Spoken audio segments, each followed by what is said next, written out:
slide, please. The next stage of the global competence framework is understanding. And this is where we really want to move from awareness to a deeper level of knowledge, of understanding about ourselves in relation to others, and also about the world and global events and world history and our interconnectedness. And that's why I asked about how much you watch world news and really research the people, places, and events that you don't know as much about. Because how many of you have traveled to other countries? How many of you? Yeah, a lot of us.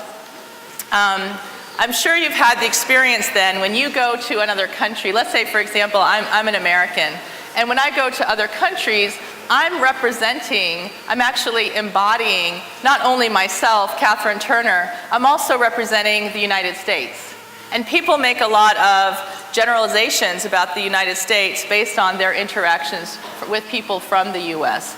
And so understanding the US in relation to other countries, and both in the past and in the present, what the relationship is between the United States and other countries in the world is really important, because if I'm going to a country and the US was in war, in conflict and war with that country, if they were supplying arms to people in that country, if they were dominating their government, these are all things that are important to know and that have an impact on the kinds of interactions that I could have with people who are living in that country and have an experience about the United States.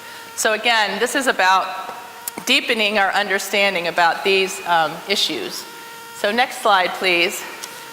And this is a poem that I find really beautiful and that really embodies that kind of interconnectedness. Is there someone who is close enough to see and can step up to the mic who would like to read it for us? Do we have any performance poets in the room who might want to take this on? If anyone wants to, yes, please, come on up. Thank you. We've got a volunteer. Do you want me to just read it? Yeah, go ahead and read it. Poem of the One World. Is that on? Can you hear me? Okay. Is my voice beautiful? Okay, sorry.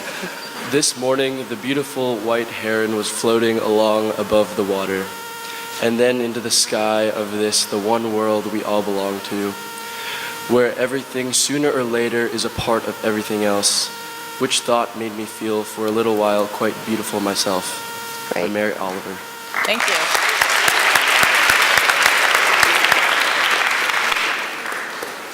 Yeah, so I think I love Mary Oliver, and she just really had this beautiful way of showing the interconnectedness and also how the beauty in nature can kind of impart its beauty to us. And so now let's move on to the third stage of global competence, slide please, which is about sensitivity, and that means that really our attitudes about others. And so when we think about cultivating an attitude of inclusiveness and of respect for others, of humility and respect for diversity.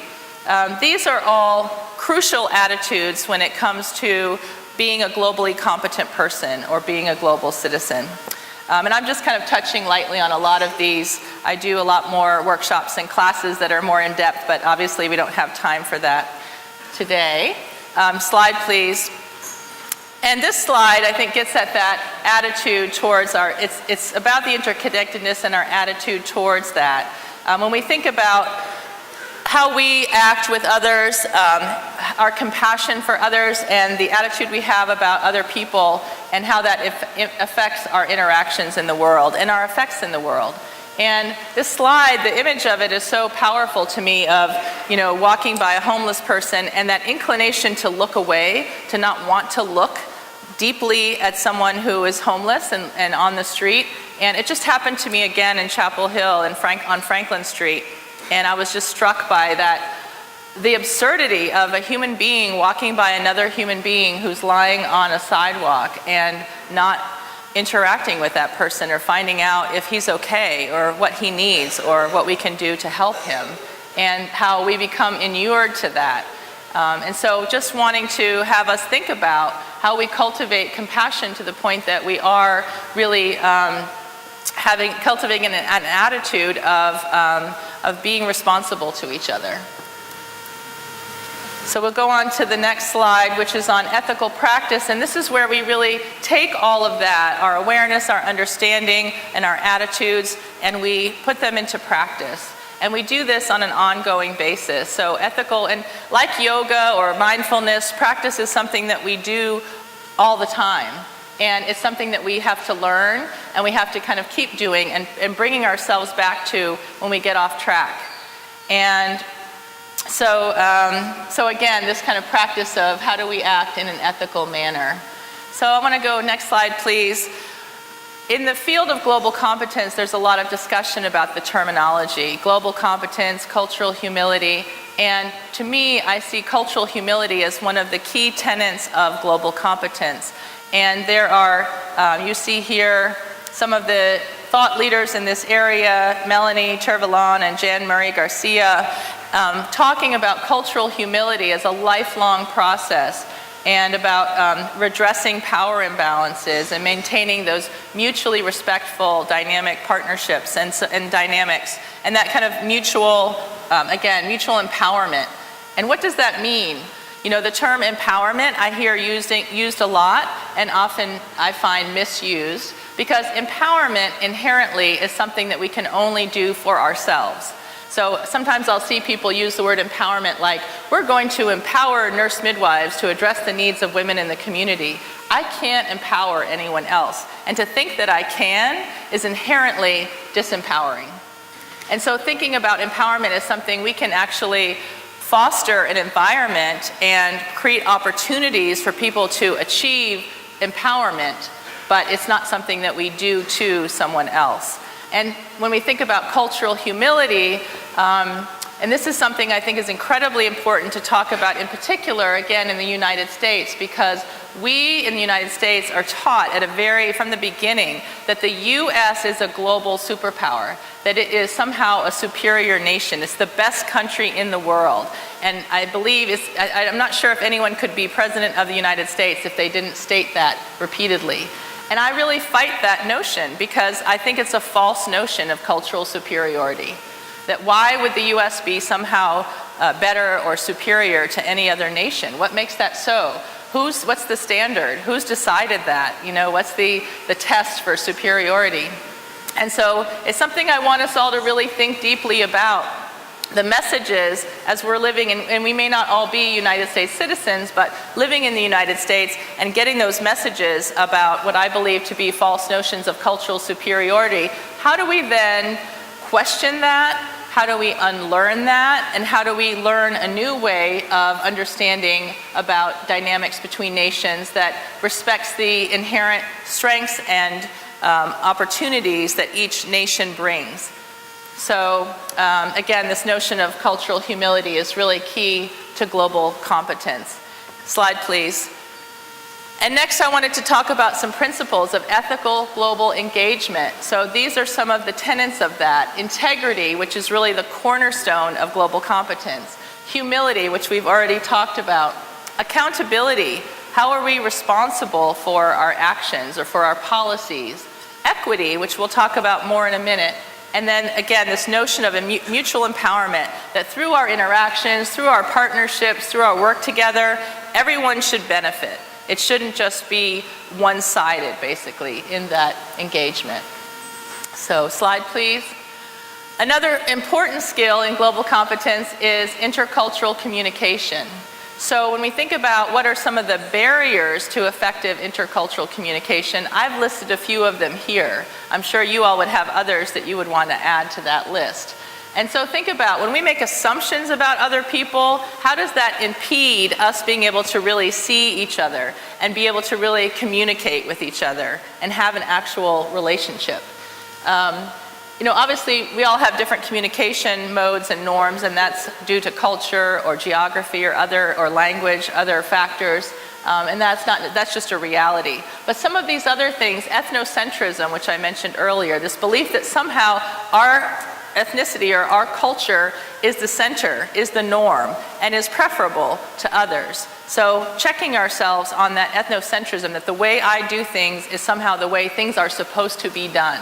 And that can really come into into play when we are visiting in someone else's home, when we're visiting another country, and we need to be aware about that kind of ethnocentrism and check ourselves on it so that we can really be open to learning about other ways of doing things. So I want you all for a minute, again, in a minute, to turn to the person. Maybe now you could turn to the person in front or behind you and just share with each other an experience in which you were on the receiving end of this kind of barrier to intercultural communication, in which someone was doing one of these things to you. Go ahead and talk with each other.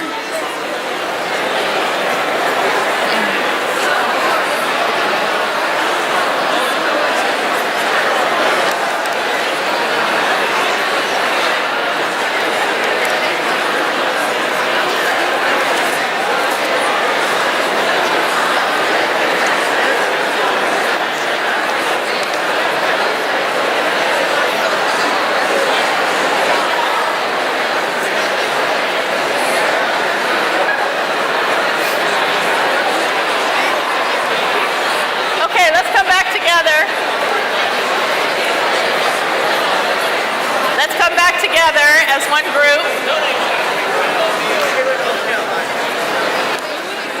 Is there someone who would be willing to share that experience with the large group? Someone who would like to share that experience? Self-nominated.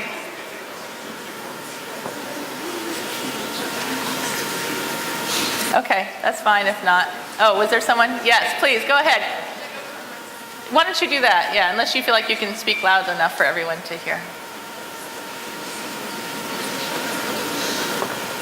Yeah, it should be on. Why don't you go ahead and test it? Okay, so my grandfather said I didn't play with trucks or stuff like that when I was younger because I was a girl. Aha, okay, great, thank you. So a lot of assumptions and stereotypes are made. Thank you. Great, go ahead. Based on gender, sorry. I've been like followed in like multiple stores when I'm like walking around. I guess assuming because of like my race that like there's some sort of like poverty like leading to me like stealing or something along those lines. But I've been followed before. Okay, so how many people have had that experience of being followed in the store because of your skin color and assumptions about your race? Right. And how many people have not had that experience? Okay, we'll take one more. So let's think about what that means, that you're just walking in a store to shop and then the store clerk is following you, assuming that you might steal something, and what that would mean to you, how that would affect your everyday life. Yes? So when I'm at a fast food restaurant, people are afraid to say my name. Like my name's Osama, so they like think. Can you speak closer to the mic? So like when I'm at a fast food restaurant, people are afraid to say my name because like my name's Osama. Right. And what's your assumption about their assumptions? I think like, I don't know, like just like being a Muslim and all that stuff. Right, okay. So a hesitation to say your name out loud in a restaurant because of assumptions that you may be Muslim. Yeah. And well, I mean, I am. I'm just like. Wait, you are? Yeah, okay. I didn't want to assume. No, but like being afraid of like being afraid of a Muslim. That's right. Exactly. The fear of being a Muslim. Yeah. Thank you for sharing that.